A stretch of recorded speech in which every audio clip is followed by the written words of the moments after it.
This tutorial will show you how to use EDPIV to compare two vector fields. So as an example, I will be using the images from a homework set that I created in 2016.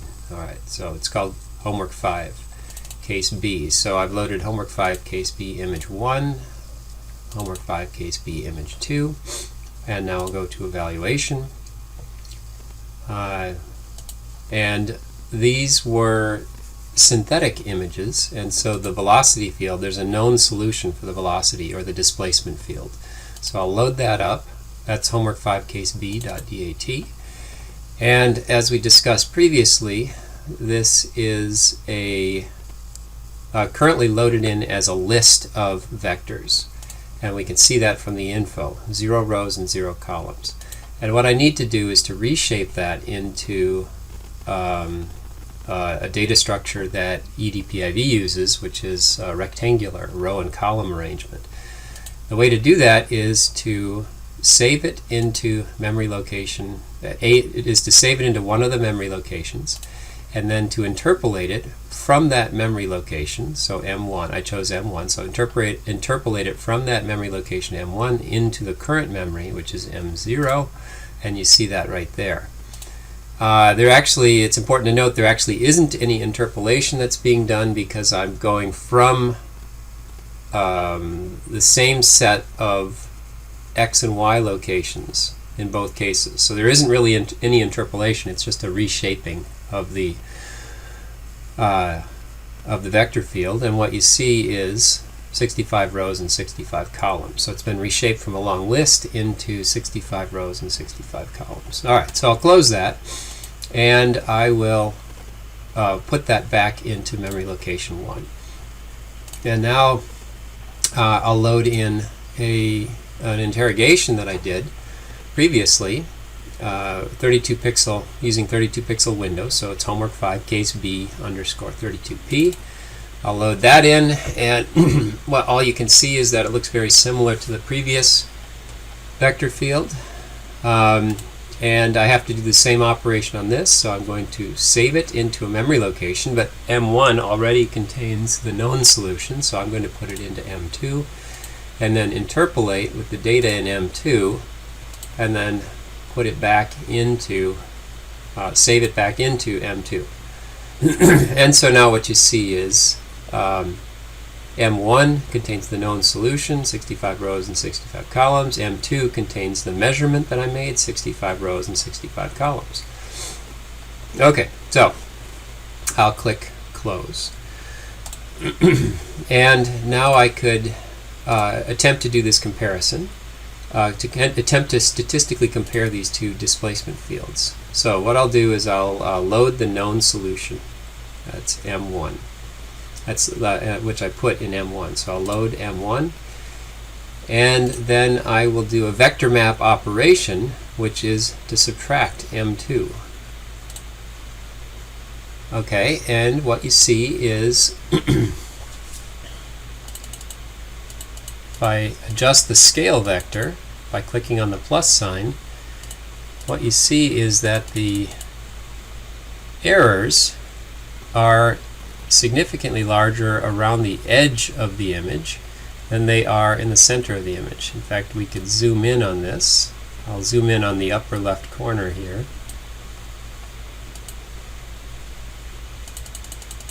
And you see that last row and column, the error, this is the difference between the known solution and my measurement. The error is significantly different, so it's something like 0.6 pixels. So this vector, the scale vector, is 0.6 pixels. So the error is significantly different, something like an order of magnitude larger at this last row and column than in the interior. So let's look over here. Let's also look at the bottom right corner. So I'll zoom in on that. And one thing I'm going to point out here is that the last 2 rows and columns here look bad. So it's the last row and column are the worst, but then the next one in, the next row and column in, also don't look so great. They look like the error there is larger than further interior points. Now what's going on here, if you do the math, I used 32 pixel interrogation regions to make this measurement, and this last measurement point is located 16 pixels from the edge of the image.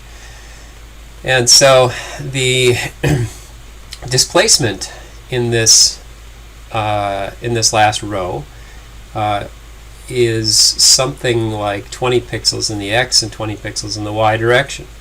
So if you imagine what the window shifting would look like, if I do it in a central difference manner, it would try to shift one window forward 10 pixels in the x and the y direction, and one window backwards 10 pixels in the x and the y direction. So one of those windows is going to go out of bounds. In order to keep that window from going out of bounds, the shifting is done only into the image. And what that means is it's changing the central difference approximation that we'd like to use into a forward or backward difference, depending on which boundary we're at, and the error is consequently larger. So how far into the measurement this propagates depends on how far into the vector field this increased error propagates, depends on the size of the displacement you're trying to measure. But here I would say it's fair to say that the error in the last two rows and columns is not typical of the error that you see in the interior of the measurement. Alright, so let's just get an idea of this. Let's close that up and let's view the statistics. And so, including the whole vector field, we have an RMS error in the x direction of 0.06 pixels, an RMS error in the y direction of 0.06 pixels. So let's remember that, and we'll try turning off those bordering measurement points and see what happens.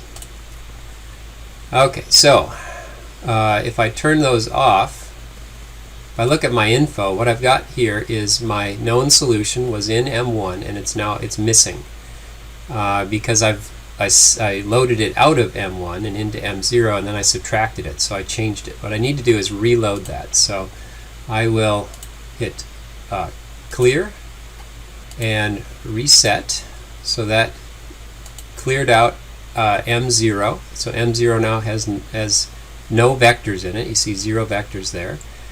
M2 should still have the 32 pixel measurement that I made, and M1 is blank. So I need to reload the known solution into M1, so I will load that. Case homework 5 case b.dat. I'll load that, and then I will save it to M1, and then I will interpolate with the data in M1, so that puts it back in, that puts the list format into a row and column format. And then I will save that back into M1. And if I look at the info, alright, now I've got the known solution in M1, row and column format, measurement in M2, row and column format. Alright, so I'm ready to go. Now, I want to turn off those bordering 2 rows and 2 columns all around the edge. So what I'm going to do is I'm going to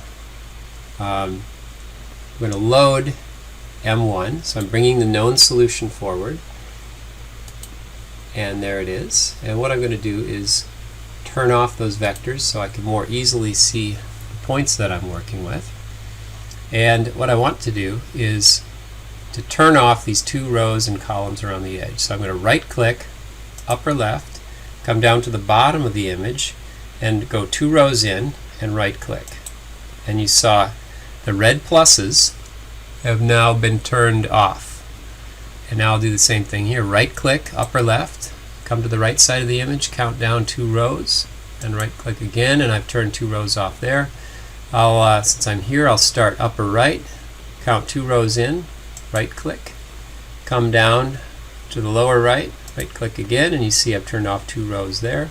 And I'll start right click down there, and then come over to the left side, count up 2 rows, right click. Alright, I've got a 2-row border all the way around. Now I could turn the points back on. Now I could turn the vectors back on so you can see what I've done to the velocity field. And I'm going to interpolate with the current data. So that's going to take this velocity field and interpolate it onto this smaller grid. And then, like I said previously, this doesn't actually do any interpolation because it's the same measurement points. I'm just getting rid of those last 2 rows and columns. Alright, so now I can save that back into M1. Let me check and make sure that was M1. Yeah, so now I can save that back into M1. So I will save into M1. And I will do the same thing with M2, which is the measurement. So I'm going to load M2 and turn off the vectors so I can see the points I'm working with, and turn off these last 2 rows and columns all the way around. Okay, and you see that there. So now turn the vectors back on. You can see the velocity field. I'm going to interpolate with the current data and then save that into M2. I'm looking at the info. Nothing much has changed except that the number of vectors has been reduced because I cleared out those 2 rows and columns.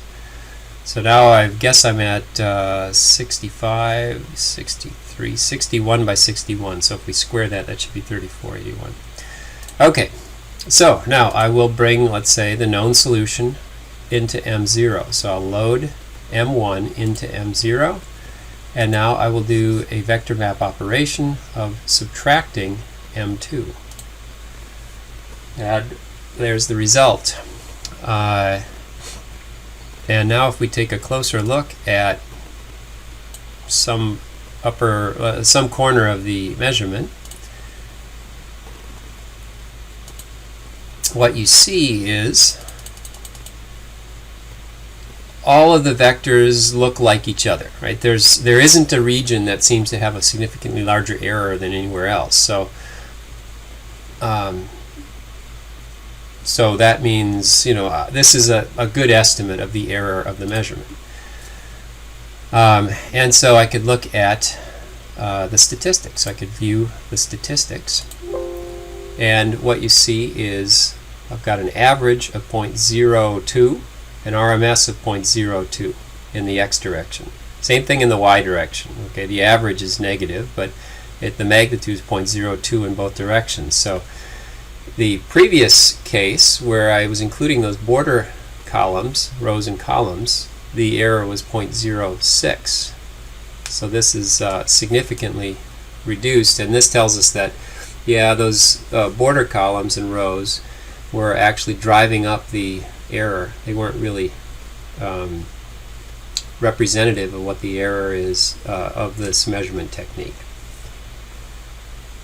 And one further comment, or let's say one final comment, one thing that you could observe from this procedure is, let's say you're making a measurement and you have an area where there's a boundary or where there's an object in the flow.